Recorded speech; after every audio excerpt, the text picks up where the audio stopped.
We're going to run through a series of presentations, starting with an overview of the fund that the extremely capable Ben McFarland put together, and then talk with a few of the localities and or their representatives about what it was like going through the flood fund process, getting a good cross section of some experiences, and then we'll do some Q&As. I'll do a little roundup at the end, and we'll do some Q&As and talk about the next steps, both for the flood fund and for maybe another round of conversations on this lunch and learn format. So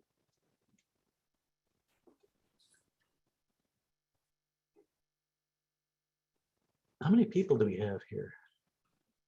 Oh, we got a goodly number. See if you want me to just share my screen then. How are we doing this, MC? Yeah, so you can go ahead and introduce Ben, and then I'll go through his slides. I have them on my screen just to save time. MC's a control freak, so she wants to run your slides for you. Make sure you stay on time, Ben. That's fine. I'll be quick. Yeah, our first presenter is Ben McFarland, who's a senior regional planner with Hampton Roads Planning District Commission, and he had a presentation a couple of weeks ago at the regional meeting that was really impressive, providing a pretty good overview of how that first round of grants went. So we're going to start with Ben giving us an overview of the Community Flood Preparedness Fund first round. And as MC is noting, Q&A after presentations, but if you've got questions as we go along, put them in the chat. MC, we're going to wait till the end for questions, right? Okay. All right. So Ben, you're up. Great. Thank you, Skip.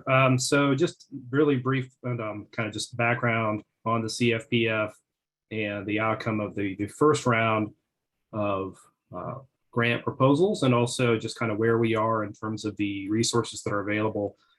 So MC, if you go to the next slide, please. Just background on what we're talking about here. Last year, the General Assembly and the governor passed and signed the Clean Energy and Community Flood Preparedness Act. And so as part of that, Virginia legislatively joined the Regional Greenhouse Gas Initiative, which is a coalition of Northeast states that are limiting the greenhouse gas emissions and using an auction format to do so. So they're raising funds, and then each state is allocated a share of the auction proceeds based on the number of kind of units that it puts in to the auction. And then each state then has the ability to actually designate what it wants to use that money for. And in Virginia, that's been divided between funds for energy efficiency, flood protection, and then overall program administration. So according to the legislation, half the money goes to a low-income energy efficiency program that is to be administered by the Department of Housing and Community Development. 45% goes to the Community Flood Preparedness Fund. 3% goes to DEQ to administer the Commonwealth's participation in the Regional Greenhouse Gas Initiative, and then 2%. And I really need to fix that. I can't keep forgetting that the acronym has changed now to goes to DHCD and then the Department of Energy, formerly the Department of Mines, Minerals, and Energy, to administer the Low-Income Energy Efficiency Program. So that's kind of the overall structure of, when the money comes in to the Treasury, that's how it gets divided up. Next slide, please.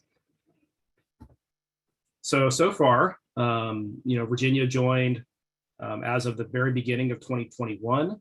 The first auction after, these are quarterly auctions. So the first auction that Virginia participated in was in March. There have been 3 auctions so far. And of those, the proceeds to Virginia total approximately $142 million. And so if we just do some simple math here, 45% of that goes to DCR and to the VRA to manage the Community Flood Preparedness Fund. That's about $64 million total over those three auctions. Based on the briefing from Daryl Glover from DCR to the Joint Subcommittee, we have an idea of kind of how that funding has been split between funding available for the grant program and then funding that the department is using for other flood protection and prevention purposes. So the first auction had about $19.6 million available for the CFPF. Of that, 18 million was designated for the grant program, and then 1.6 was withheld for other purposes by DCR. And in the second auction, 17 million has been reserved for the grant, and then 4.4 million is set aside for other purposes. And a lot of what that is I believe that it's going to fund and pay for a lot of the coastal resilience master plan work. Adam Phillips, if I'm incorrect on that, please correct me if I'm wrong. That's a good question, Ben. It is not that number combined, which I think 17 plus 3, it should be 3.4 million, is 20.4. But that number, which would be almost 5 million, far exceeds what is being spent this year, or could potentially be spent next year on master plan impact assessment and analysis. I know some of that money supports some additional capacity for DCR in the context of supporting the flood fund, which they may do to help manage their funds. That's also in legislation, which will be overseen by the Virginia Resources, which are being overseen by the Virginia Resources Authority. So there's, I don't know the full details of every penny there, but it's more than we're spending on the flood fund, the master plan. Sorry. Great, thanks for clarifying that, and I'd love to get an accounting of how all that money is being spent in addition to the money going to the grant program itself. So the big takeaway from this is that so far, in the first round, 18 million set aside for the grant program, and then for the second round, whatever remains in that fund, presumably, and then plus the 17 million that was set aside from the second auction. So about 35 million or so far set aside for localities and other political subdivisions and districts to apply for funding. Next slide, MC. Thank you. So in the first round, DCR received 32 applications from 17 local governments being kind of broadly defined here as cities, counties, towns, and planning district commissions. I don't think anybody else submitted, but tribal organizations, other districts, any political subdivision, those are all eligible to apply. And of those, 15 were projects and requesting $12 million in assistance, 9 were studies requesting $2.3 million, and then 8 were capacity building and planning requesting 2.8. So of those 32, 19 applications received some sort of funding. There were a few kind of applications that half of it might have received funding if they combined some projects, and half did not. From 14 different local entities. So 7 projects, 4.7 million, 5 studies, 1.7 million, and then 7 capacity building and planning efforts of 1.4 million. So about 7.8 million total was approved for funding in the first round, and then the remainder of about 10 million or so, give or take a few, was not funded during this round. Next slide, please. So what got money? Okay, so we had a lot of projects that were put in. The ones that received funding included things like wetland restoration, some low impact development, living shorelines were a big component, or vegetated buffers, a big component of the ones that were submitted. We talk about studies, hydrologic and hydraulic studies were put in as well. Some data collection, some revisions to existing floodplain management plans or comprehensive plans were also included there. And then on the capacity building side, resilience plan development, which was a big focus of DCR and kind of shopping this fund initially, and certainly a priority of Commonwealth. And then also some additional floodplain staff capacity to support the development and implementation of those locality resilience plans. Next slide, please. So when we look about kind of what got money, of the projects that were approved, most of them, or about half, a little less than half, received what they requested. 7 of the projects received, or the proposals received, less funding than they requested, and most of those were actually of the project category. And then 3 proposals received a little bit more than they requested, and those included 2 capacity projects and 1 construction project. Next slide, please. So kind of where does that leave us in terms of lessons to take away from the first round and apply to the second round? Second round's due next Friday if anybody's interested in applying. So some lessons you might be able to learn from what we have seen with the first round of grants that were either approved or those that were denied. There's a lot that's still being worked out with this program. Some of the proposals that were submitted were invited to apply again if they modified their proposal. At least 4 of those were declared ineligible for a variety of reasons. So some of those that we have seen or heard about included that the project was already fully funded in a locality CIP or otherwise fully funded. So DCR has conveyed a preference for funding new projects or ones that do not already have funding from another source, whether if a project was already started or if a locality was already required to do so. And then if a project was too small in scale, or so if it wasn't a community scale project or otherwise desirable under the department's priorities. So it's vague. I don't think we have a ton of detail to go on with some of these projects to figure out exactly where we're going with it. So I think we're still learning a lot about kind of where this program is going to head, but just some things to keep in mind when putting together your applications. And if you're applying to develop a resilience plan, you probably stand a good chance of getting the funding if I had to place money on something. And I think that's my last slide. So I will be happy to answer questions towards the end, but hopefully that was helpful and we can share these slides with anybody if you'd like to have those. But I would like to correct that math error I had on the one page before we do that. Thank you.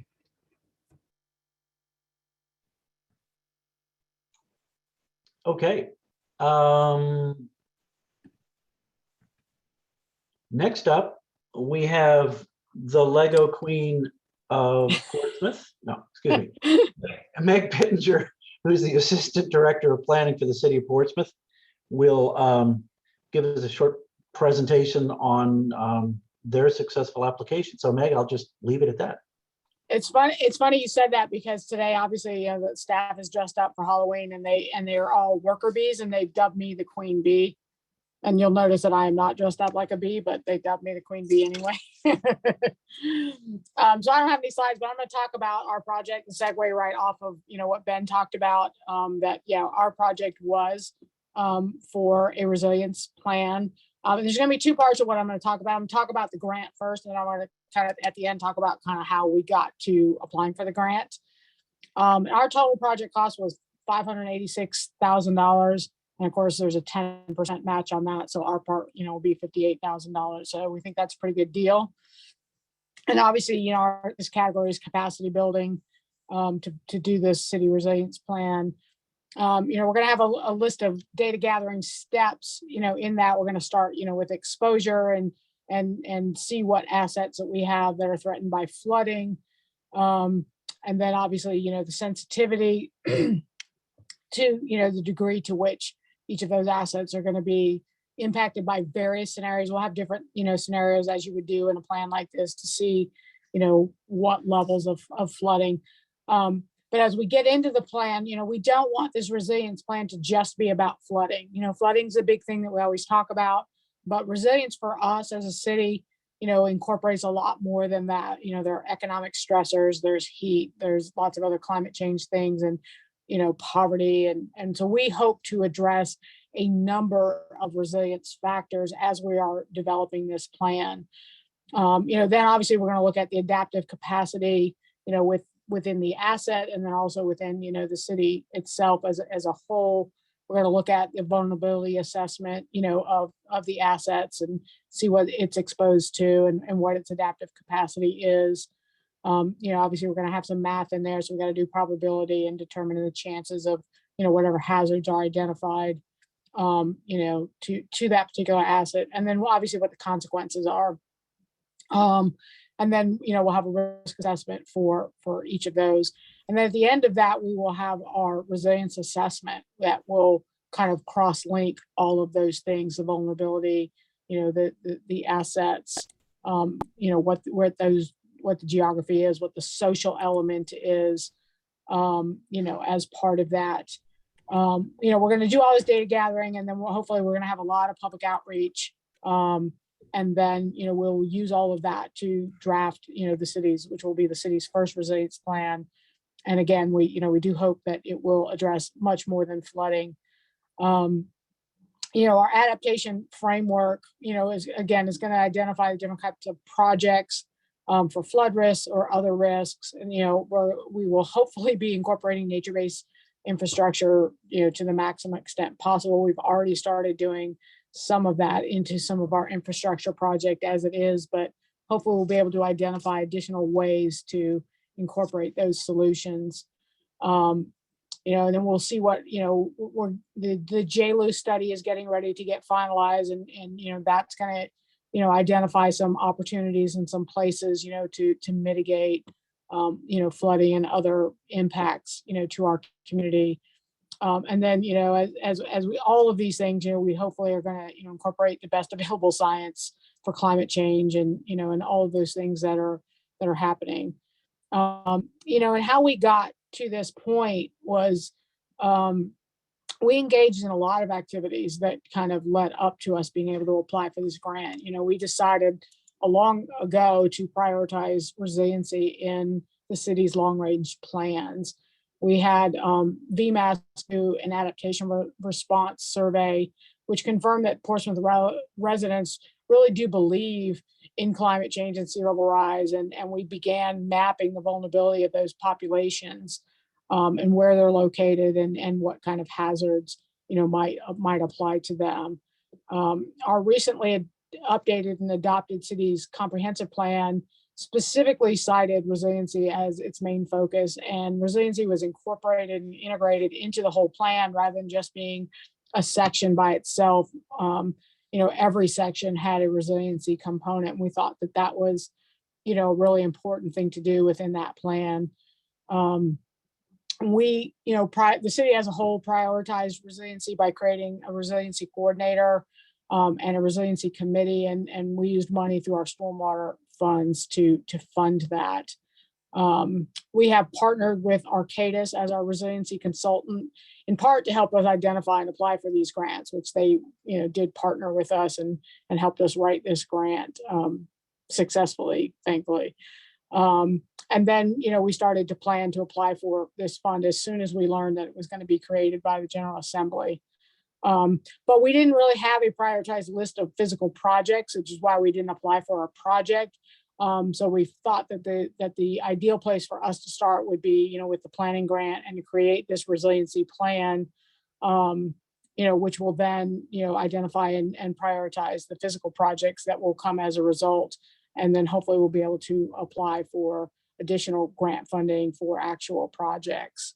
So we're excited, $600,000, hopefully will get us a really good start at this in really identifying, what things are important to do and what things we want to do and how we can really make an impact as an integrated strategy rather than just saying, well, here's some funds, go do, some projects.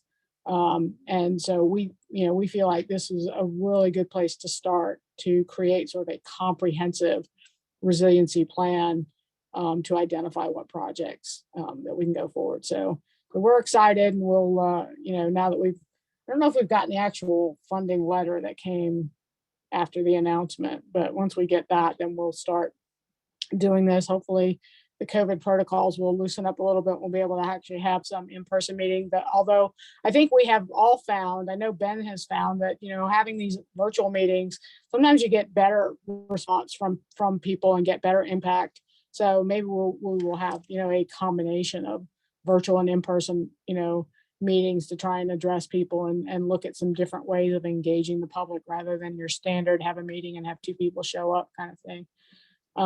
So that's our project, create a resiliency plan, which we've never had, even though we've been talking about and thinking about resiliency for a long time. This is a great first step to get us kind of really going towards actually creating a plan.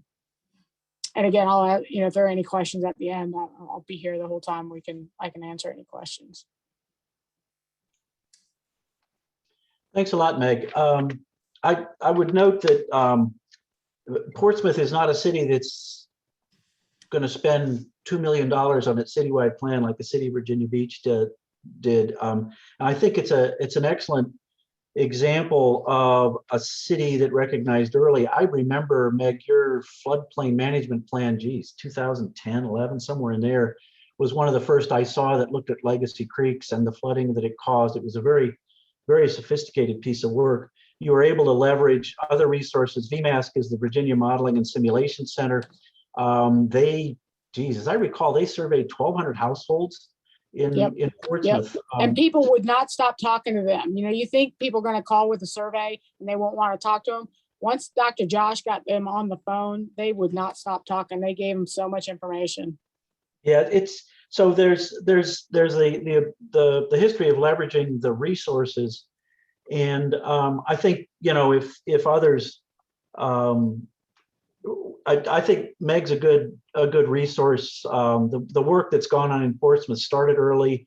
Again, they bootstrapped a whole lot of interesting pieces together for a city that doesn't have a whole lot of extra resources hanging around. So I think for getting in touch with Meg to sort of go through how they did it. And yeah, that last comp plan where resilience was in every chapter, not just, sequestered in the environmental chapter, which is what usually happens, was a really, really good model for how to do comp plans and make sure that resilience gets integrated in all of the pieces of it. Okay.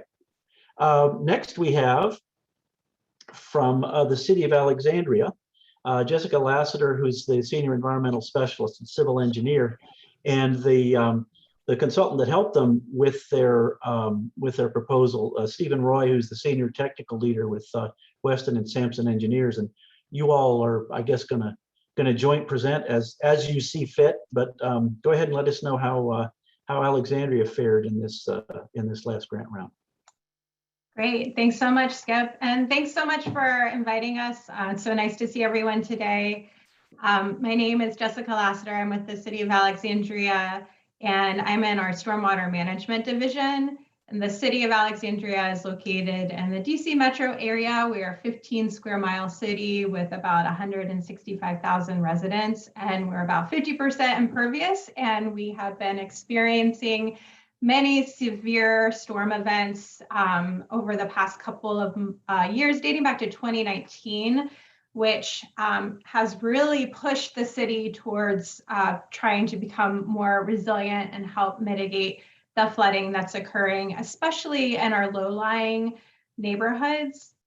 So what I wanted to share today was the application that we submitted to DCR for this really exciting new grant program, and also introduce the consultant team that really helped us think out of the box and helped us so much in our proposal. And that's Weston and Sampson, and Steve is on the call as well. So I'm going to go into some more details about how we got to where we're going, but I wanted Steve to go over the next slide, which kind of showcases what Weston and Sampson have been doing. Jessica, thank you so much for that introduction. My name is Raed Farhan. I am with the Weston Sampson, and I have two colleagues with me on the line, Bella and Steve, who will be taking on. I just want to take a moment to introduce our company. We are a multidisciplinary 700-person company on the East Coast. We have offices in McLean, Virginia, as well as in Newport News and Virginia Beach. We specialize in water, wastewater, water treatment, stormwater, and we have quite a robust program in the urban environmental planning and landscape architecture, which as a multidisciplinary firm, we put all of that into the resiliency practice. Next slide, please. No, that's fine. Sorry, go ahead, go back. I have a lag here. So our resiliency practice, really, we do it from A to Z. We have helped many municipalities, over 45 or 50 municipalities at this point, realize a number of grants and grant funding related to vulnerability assessment, developing design guidelines for them, and as well as adaptation. Resiliency team we take it from the beginning, which is the initial modeling, the climate modeling, the development of the scenarios, all the way through the conceptual designs and plans where we can design with nature between the gray and green infrastructure. We appreciate the opportunity to be here. We appreciate the opportunity to working with you, Jessica, and your team in Alexandria. With that, I'll turn it over to Steve. Yeah, the only comment that I would make to add on to what Riad said is this experience that we've had in working with municipalities grows out of many years of similar grant support and planning and design experience from other grant programs. For example, for the last 4 years, we've been one of the key consultants in the state of Massachusetts under the MVP program, Municipal Vulnerability Preparedness. And we've done plans, community resilience plans and vulnerability assessments, and those have all moved into action grants. In addition, I also wear the hat as being the president of the Low Impact Development Center, a nonprofit group out of Beltsville, Maryland, that has been working over the last 20 years with communities on low impact development and community planning related to resiliency as well as green infrastructure, nature-based solutions. So we were able to look at this grant application process and pretty easily help Jessica come up with an approach to take all the very detailed plans that they had and put it into action. There was a site that was identified, and Jessica will go into this in a little bit more detail, in the community that was a priority flooding priority area. And we had the solutions ready to go in terms of what was necessary in terms of coming forward with a green infrastructure streetscape type design. So with that, I'll turn it over to Jess. Great, thank you. If you want to go to the next slide, Mary Carson, thank you. So it looks like my slides got a little wonky, but that's okay. And there's like so much text, so that's a lesson learned. But what I wanted to share is a little bit back to what I was saying, and then the intro is that the city has experienced significant flooding dating back to 2019 and even earlier. But the one storm that occurred in September of 2020 really launched what we call our Flood Action Alexandria initiative. And within that, we did provide outreach and went through Zoom meetings with over 20 neighborhoods that were experiencing severe impacts from flooding from these storms. And 2 watersheds in particular did receive the brunt of the impacts. So these are 4 Mile Run, which is located closer to Arlington. It's part of the border with that jurisdiction, and then Host Run, which is more towards the southern part of the city. And with all of this, there was a big internal task force that the city manager set up, and a recommendation was to double our stormwater utility fee, accelerate our mitigation projects for large infrastructure capacity for stormwater, and also really dig in with what we could do in the neighborhood. So we call those our spot improvement projects. Oh, there we go. Okay. So what's happening now? Oh, there's my bottom. There it goes.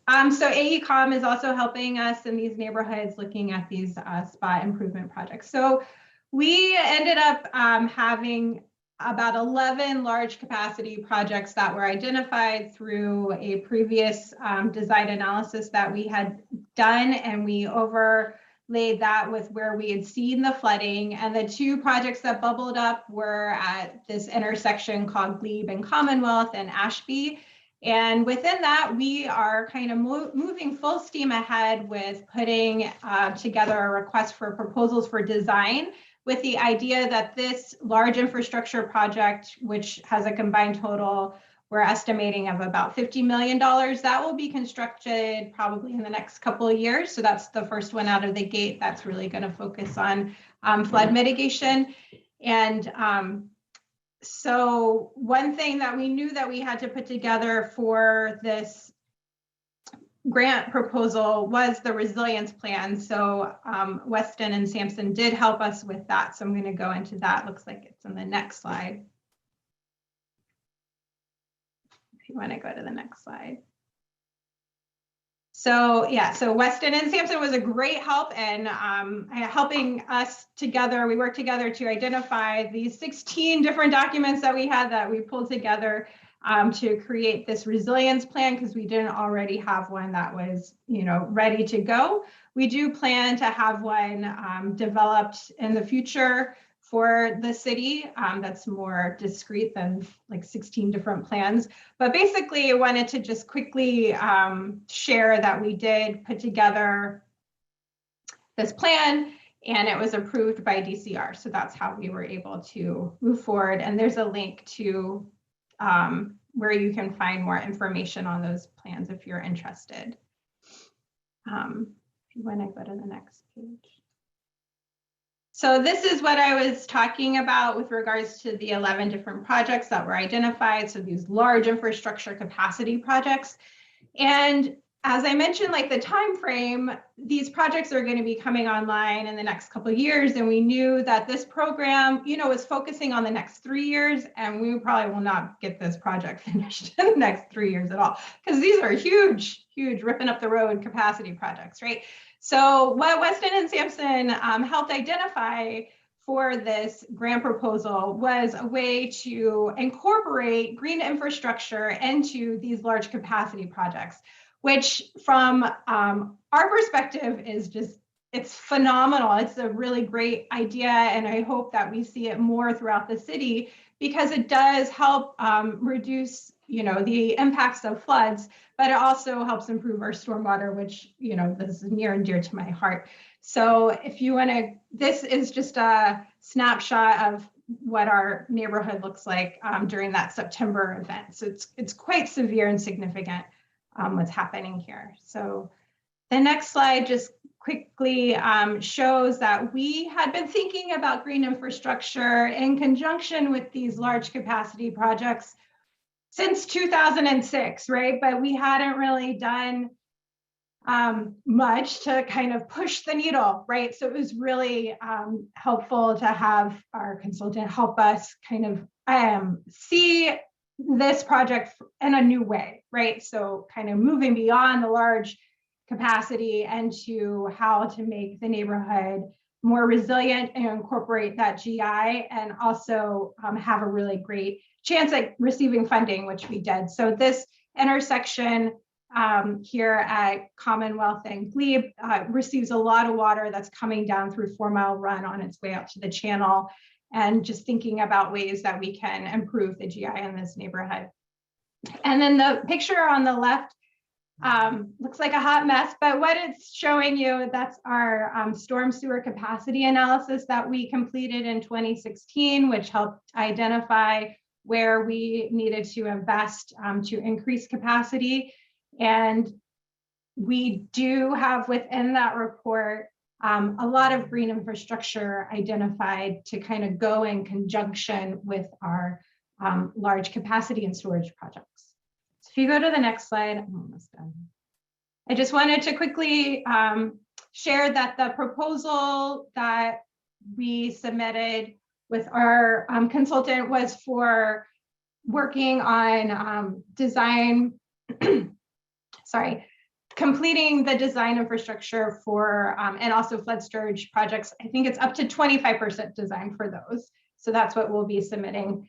And then we will be, the whole project cost $192,000 and DCR funded 60%. And we will be moving forward with I think right now the idea is to kind of tack that on to the procurement for the large infrastructure projects and see how we can move forward with that as a way to move forward with this project in particular. And we just received the grant materials from the state yesterday with the start date of November 1st, and we have 90 days to sign and turn those around. And we are planning to apply again for this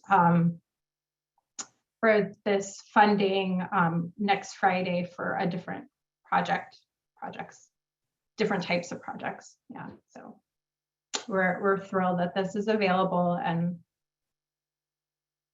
the pressure's on to just definitely do as much as we can. Thanks. There Thanks a might have been lot. questions, but I wasn't checking them. Thanks a lot. This is an interesting one with the fact that you've got major projects, and what you're doing is using the grant money to put the green infrastructure in and around these projects. It's really a really cool use of using this fund to leverage other efforts. Next up, at the way other end of the state, the only county in the state that borders on both Tennessee and Kentucky, is that right? West Virginia and Kentucky, is Charlie Westbrook, who'll talk about Buchanan County and their successful grant proposal. So go. Great, thank you, Skip and MC, appreciate it very much. Yes, so we are in the western portion of the state, and had been talking to Buchanan County and a few counties out there regarding lots of different green and nature-based types of solutions. And when this CFPF opportunity came along, we wanted to strike here first. We are excited that this revenue stream is available in Virginia now as part of the Reggie Association, and we as a partner entered into a contractual relationship by winning an RFP with the county of Buchanan. And what we are all about, if you could go to the next slide, Mary Carson. We are a results-based environmental asset management firm, really looking as a partner to bring scale to these types of solutions for public and private clients. We are looking at this from a kind of an impact investing point of view. So if there are grant funds, that's great. If there are philanthropic funds, wonderful. Even to the point that we will also raise private capital to get to the point where there may be income streams that will attract outside capital. For that, there are clients or investors and communities, and of course the natural environment that we look at as the beneficiaries of where we need to be as a society to get environmental and economic project lift. I have an associate here with me as well, Andrea Reese, who's also on our team, who was very important in putting this together. I'm going to let her speak to the next slide. Thank you, Charlie. Hello, everyone. I was really glad to be able to come on board the First Earth team in time to help with this. Several of you I know from my work here in Northern Virginia with Northern Virginia Conservation Trust, with Nova Parks. So I really drew on that land conservation experience in being able to prepare this grant. And of course, that natural resources base, as Charlie just described, is part of the larger picture that can be accomplished in Buchanan County. And so with grant writing and with all of those partnerships with local governments, that experience that I was able to help bring to the table, I think it helped our little team make sense of this program in time to help Buchanan County, which being a smaller and lower resourced county, I think the fact that they had somebody willing to kind of go to bat for them was helpful in terms of hearing their needs, making sense of the program for them, and then especially pulling in other partners, most notably for us, it was engineering firm Stantec. We did talk to several other engineering firms. I see Jerry from Dewberry here. You know, we have other contacts and sort of looked at who's going to be the best fit to assist with this project and for this community in particular. So again, we were able to kind of draw on a bunch of different resources that everybody forming this project team brought to the table, and and try and put together something that would really meet Buchanan's needs. They, of course, have had terrible flooding, just received a disaster declaration for some flooding that occurred the very week that this grant application was due. Very timely. Yeah, so we felt like we were being of service. And I'm going to hand it back to Charlie now for the rest of the slides. Right.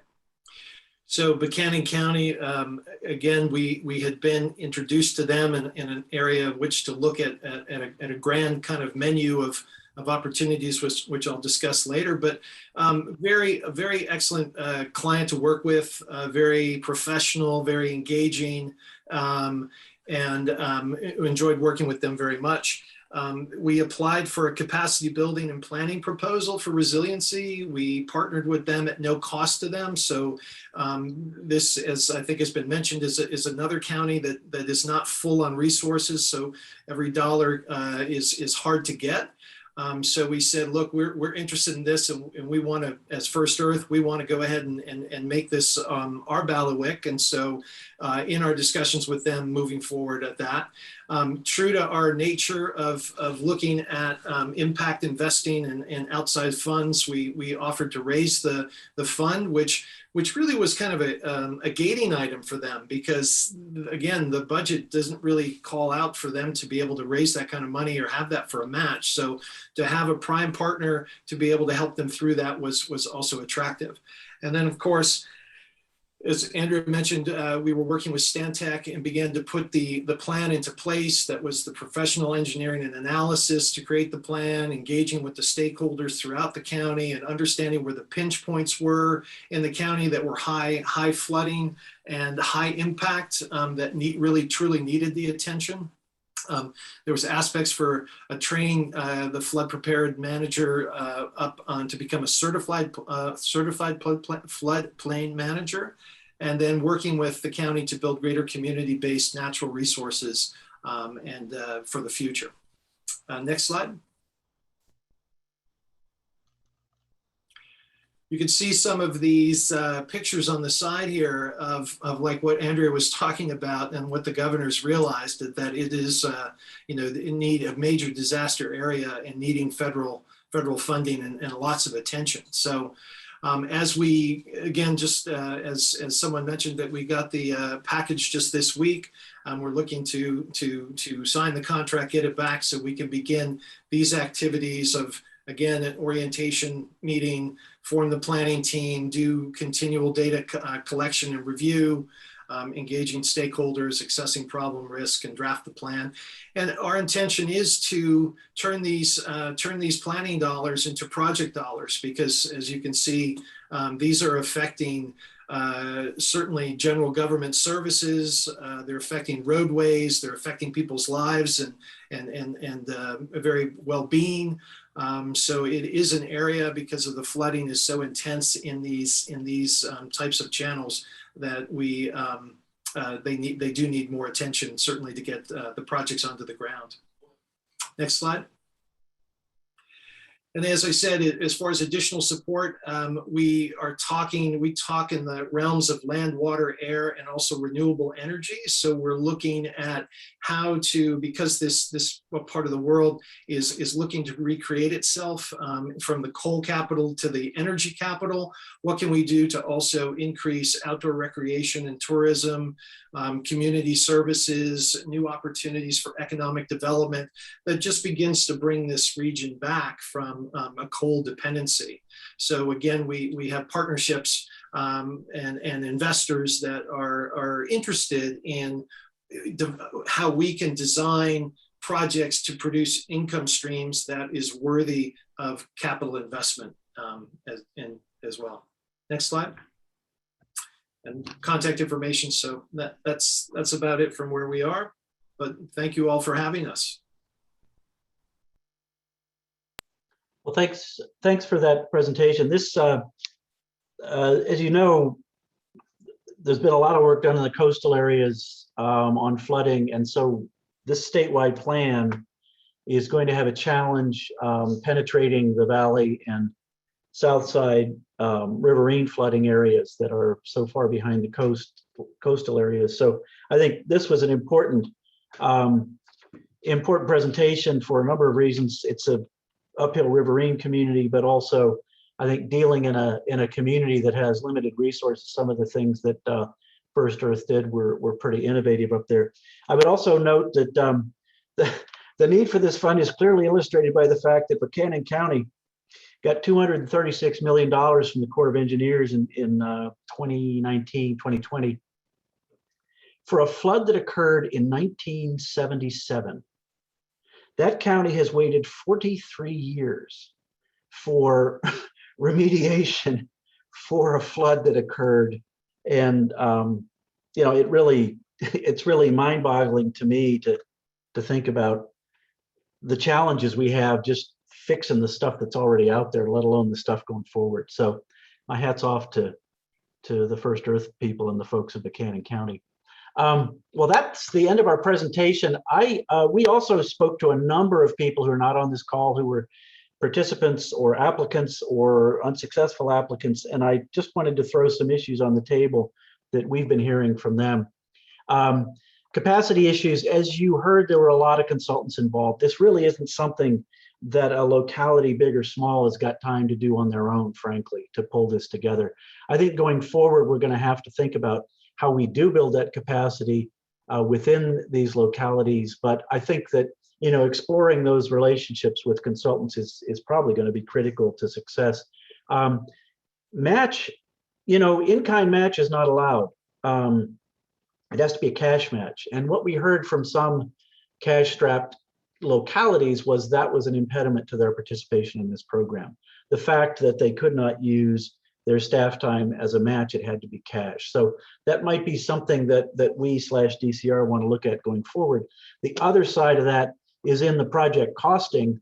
When you actually get the grant, the full cost of the staff is not built in because you can't use indirect costs. So you can't use the full cost of the staff as an in-kind match, but then when you get the grant, you're not allowed to include the indirect costs of the staff in that grant.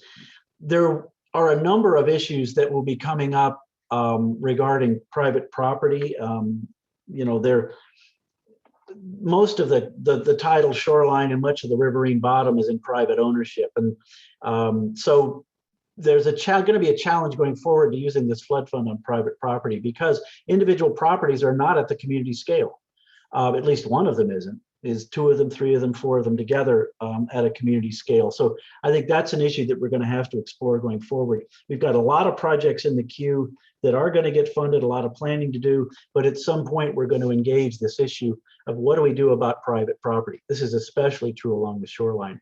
In one of the cases, DCR told an applicant that the property owners were not eligible because the property owners were not low income. There is nothing in the guidelines, in the law, in anything that talks about a low income individual. There is a low income geographic area, but this justification has me scratching my head and frankly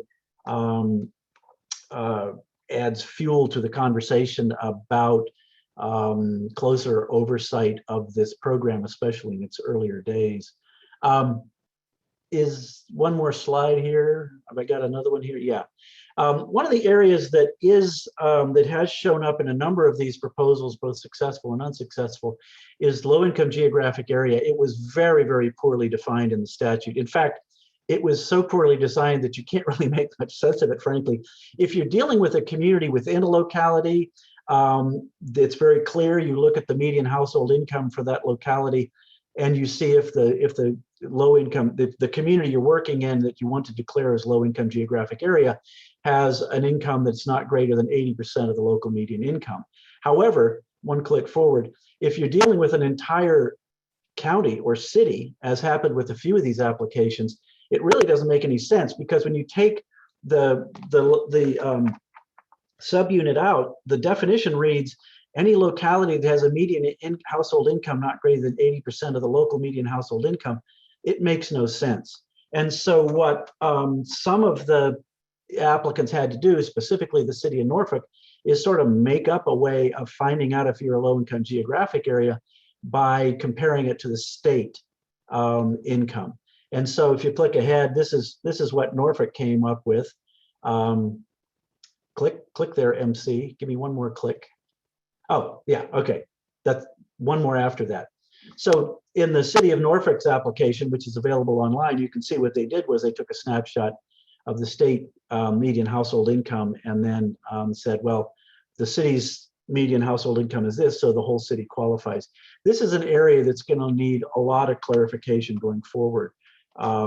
Just exactly how you go about doing this, because again, the workaround by looking at state household income, it's not in statute, it wasn't in the grant manual, it's nowhere in any of the written record on this. So DCR sort of had to make up, or in concert with the cities and counties, had to make up a way of deciding whether or not an entire locality was low income or not. And that will need to be clarified in a future grant manual. There's a lot of things that probably need clarification in the future grant manual that will be the subject of another lunch and learn conversation. Our understanding is the grant manual will be rewritten after round 2. They're going to include loans as in there as well as the direct grants that are in the program today. And at that point, the grant manual will be rewritten. And so I think at that time, we'll have the experience of a couple of rounds of grants and we'll be able to help provide constructive comments to the rewriting of that grant manual.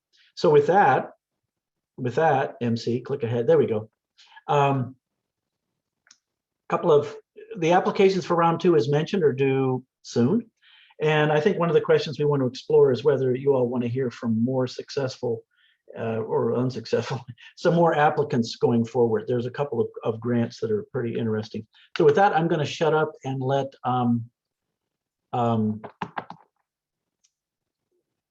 see if there are any questions out here.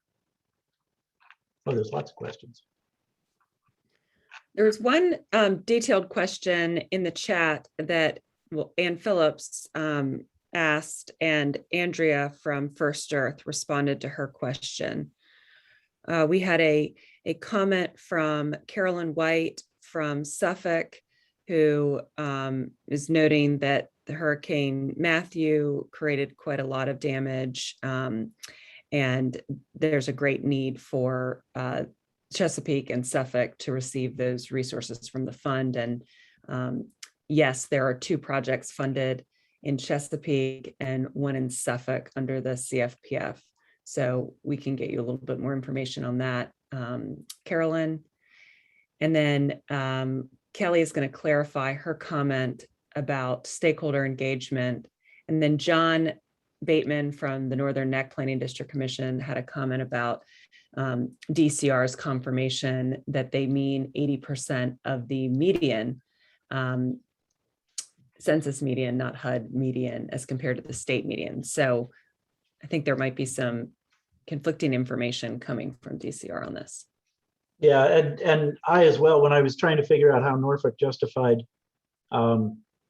it's declaring itself a low-income geographic area, I was looking at HUD numbers, I was looking at census numbers. They're all over the place depending on which source you use. Is it a 2-person household, a 3-person household?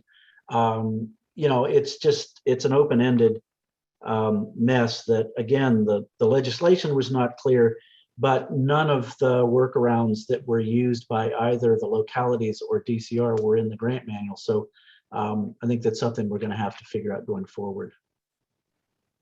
Full list of applicants awarded. Yeah, let me put that URL in the chat. Here it is. I got it already, Skip. I'll put it in. Okay, good. And there was a question about stakeholders.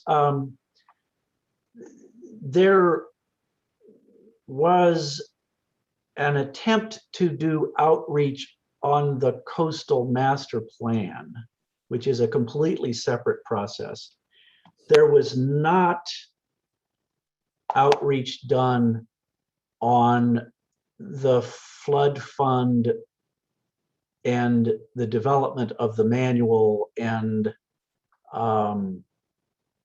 the whole Community Flood Preparedness Fund. And that is a big challenge going forward, because obviously if you're going to do projects in low-income geographic areas, it would be good if you were actually doing outreach in those low-income geographic areas to make sure that those folks were involved in the planning and development of the projects. So there's going to be a big challenge going forward in ensuring that there's broad access across the Commonwealth, but also within communities to make sure that the stakeholders who are involved in this process include a broad range of people.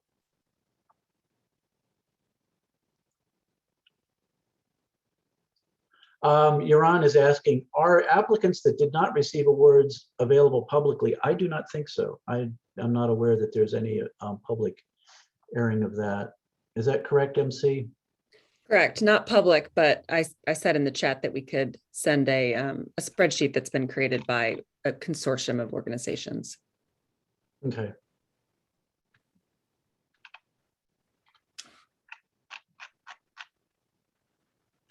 Stephen Roy from Weston Alexandria team, the scoring sheet for Alexandria did not award the 5 points for water quality improvements related to the total maximum daily load. That's the pollution diet for the Chesapeake Bay.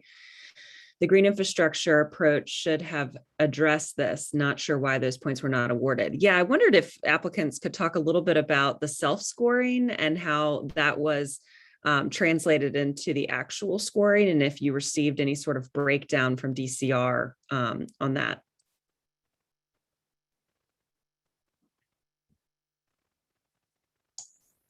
Hey, MC, this is CJ in Virginia Beach. Hey. We have not received, we have a debrief actually scheduled with DCR on Thursday afternoon. So we're going to find out on Thursday what the changes that were made to ours, and we're asking for some clarifications for what we're trying to submit on Friday. Great. Anybody else have any scoring? So for the Alexandria team, there was no discussion as to why specific things weren't awarded, or were you not following up because you got the green light? Yeah, I just say, you know, Alexandria scored 85 points. What you don't know is where we're on the cusp of award, not award, and an additional 5 points really would have made a difference as this becomes more competitive. And in that category, it's not clear. Obviously, green infrastructure is going to do water quality improvements for nitrogen, phosphorus, and sediment, which is what they were asking for. So I'm not sure why the points weren't awarded. Mm. Any indication on how that, if that material will be made available? I don't know if Admiral Phillips, if you have any insight on that. I do not. I do not know if it will be made available or if there's an intent to do that in the future. Skip has stated there will be another grant round probably early next year. It will include a revolving loan aspect, which will require a public vetting of the changes to the grant manual, public comment. So there's an opportunity to bring up all kinds of things in that context. But I can't answer the question about projects post-funding, but just so I can say this with everybody here listening, this is an opportunity for the Commonwealth that has not existed before. Please take advantage of it, and please help your legislators understand why it needs to stay the way it is, that the money should not be taken away from DCR, that there's a desperate need. Someone pointed out in their presentation, wow, we have a lot of projects we'd like to do, but they're pretty expensive and they may take more time. And that's another thing that might be considered in the context of future grant manuals. How long should the period of the grant award actually be for, especially if you want to do building and construction. So we're fortunate that we've ended up with more funds in this process than we thought we would get. But as soon as you have money, everyone else wants it. So please A, apply for the grants, and then please B, work with your legislators to get this some runtime without the vultures swarming and picking at it, so that all the progress that you have described, those of you that have described your awards this afternoon, can continue. The need is definitely there, and it is acute, and it will grow. So that's my plea. Thank you.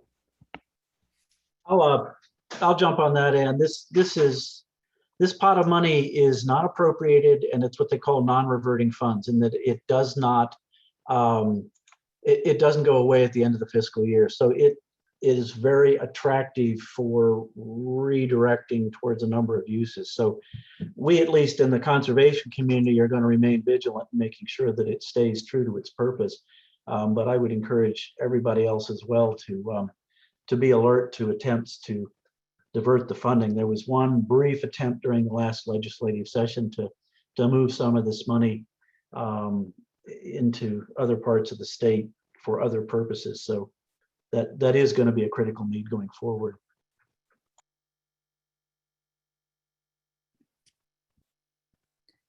Any other questions? Kelly, I responded to your question or your comment in the chat. I misunderstood and represented your comment. Any other questions folks have? This is Skip. I'll make one more quick observation. A number of these grants were moved up or down in the total money that they received, and I think that probably is something that needs some clarity or examination, and we'll try to find out what the justification was, because again, those adjustments were made, and we're not clear exactly what the metric or rubric was for moving that money around on DCR's part. So we'll try to find out. I was wondering if Portsmouth, Meg, if you all tried to submit any of your pre-existing plans to meet the threshold for the localized resilience plan, or if you just went straight with a new one. No, we just went, straight for this because we felt like it was kind of a new focus, on looking at all those things. We captured some of the previous work, obviously, that we've done with BMASC and stuff like that, but we didn't really submit any of our, previous work on its own. Cool. And are any of the communities, so this would be directed to Portsmouth and Alexandria, because you all are participants in the community rating system, any of the applications have some linkages with the CRS program? Any way to get credits for what y'all have applied for? I think as we start getting into identifying projects, specific projects that will, that'll be one of the things that we look for, is to see, to make sure that, if there are potential linkages, that we can do that to kind of, increase that as well. But I think that we won't know that until we start, getting the assessment and looking into the actual projects. But yeah, obviously, all of those linkages is stuff that we want to do in something like this. Great.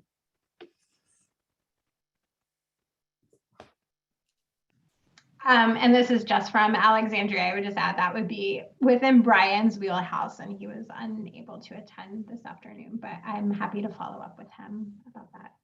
Great, thank you.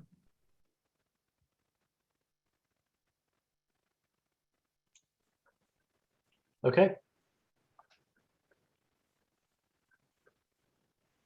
Well, Can I add one more thing? Yes. Just so a couple things. First to Ms. Carolyn White and Ms. Kelly Hengler from Suffolk and Pewsville area. Suffolk and Chesapeake both received funds in this grant round to do some resilience planning efforts. They also both entered their respective Pewsville projects into the master plan database. So the Pewsville Phase 2 and the Drum Point Creek project are both in the master plan project database. So those are small steps, but they are steps towards them from the context of this flood fund money, working towards having a flood resilience plan, which then qualifies them to do work on projects and other things to expand their capacity. So that's good. The other thing I want to make everybody aware of, and I believe many of you are, we wanted to talk about it at Ben's last meeting and were unable to attend because we were working with Dewberry on the master plan. But we were requested by Norfolk requested that we add 2100 coastal flood to the coastal flood hazard layer modeling. We have done that. We've contracted with Dewberry to do that work. The contract's been signed, and so as once we get through the master plan, we'll get started on that. But that should also help with community rating system qualification and other requirements. So that's coming. probably early next year. Thank you, Skip. Oh, one more thing, Atlas 14 is coming too. It should start in a few weeks. We keep checking on that. It's been a little slow getting National Weather Service back under contract with FHWA, but it is moving along. And I had a question on the IDF, the rainfall intensity, duration, and frequency work that has already been done. I heard that DEQ was beginning to redo its design storm based on the information it has in hand. Is that correct? They have been asked to begin that process. Yes. I don't know how Okay. far along they are. Okay. And then the other thing, just so everyone is reminded, we talked earlier about Dewberry and the contract and the cost there, but it's about a 50-50 split, and about half of the money is intended to go towards future condition modeling, which would be following on the master plan. Some of you are aware of this. We've asked you to take a look at the proposal, and we'll be working with you and with Dewberry to kind of refine that so that we can move forward into that next phase of the contract, which will bring in fluvial and pluvial considerations, or begin that process in addition to the coastal flood hazard work that's already been done. So that will take us into next year, possibly beyond, but that work is also pending in the contract. So. Great. That reminds me, one thing I did not mention in my summary, none of the flood fund awards for projects or planning address future conditions. And so that is something that we definitely are going to be looking to see is included in the next grant manual, is that there be an emphasis placed on future conditions. It makes absolutely no sense for us to be spending tens of millions of dollars on a program that is funded to address climate change and not be addressing climate change. So just FYI. I think that's about all we've got for today. There's one really good comment that Bella Purdy made in the chat that I think just really speaks to so many of the challenges related to capacity at the state level. She asks if there's any talk about creating a regionalized approach or regional coordinators to support this fund. She says, in talking with Central and Western Virginia communities, there's a need for building awareness and capacity in the smaller rural communities that are experiencing extreme participation events and riverine flooding, and they have very limited staff to actually apply for funds. So this is something that we're greatly concerned about as well, and the capacity concerns are experienced in rural and underserved communities all across the state, in every part of the state. And I feel as though there really does need to be some sort of circuit rider that can walk around the state and help communities with this. There has been discussion about the creation of those positions at the state level in the Department of Conservation and Recreation using RGGI resources. And I hope that will occur. And if there's a way to voice your interest in such a position and such support, I think that advocating for that at any level that you can would be really helpful. We know that there are massive challenges with staff capacity, and even knowing how to write grants is a specific expertise required to have entry into this program.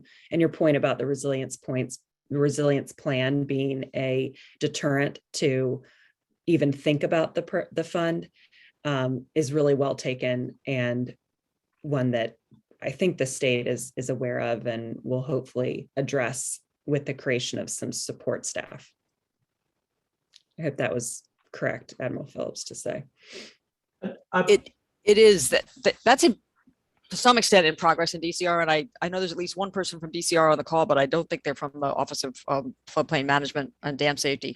But that is their intent, and they're moving in that direction.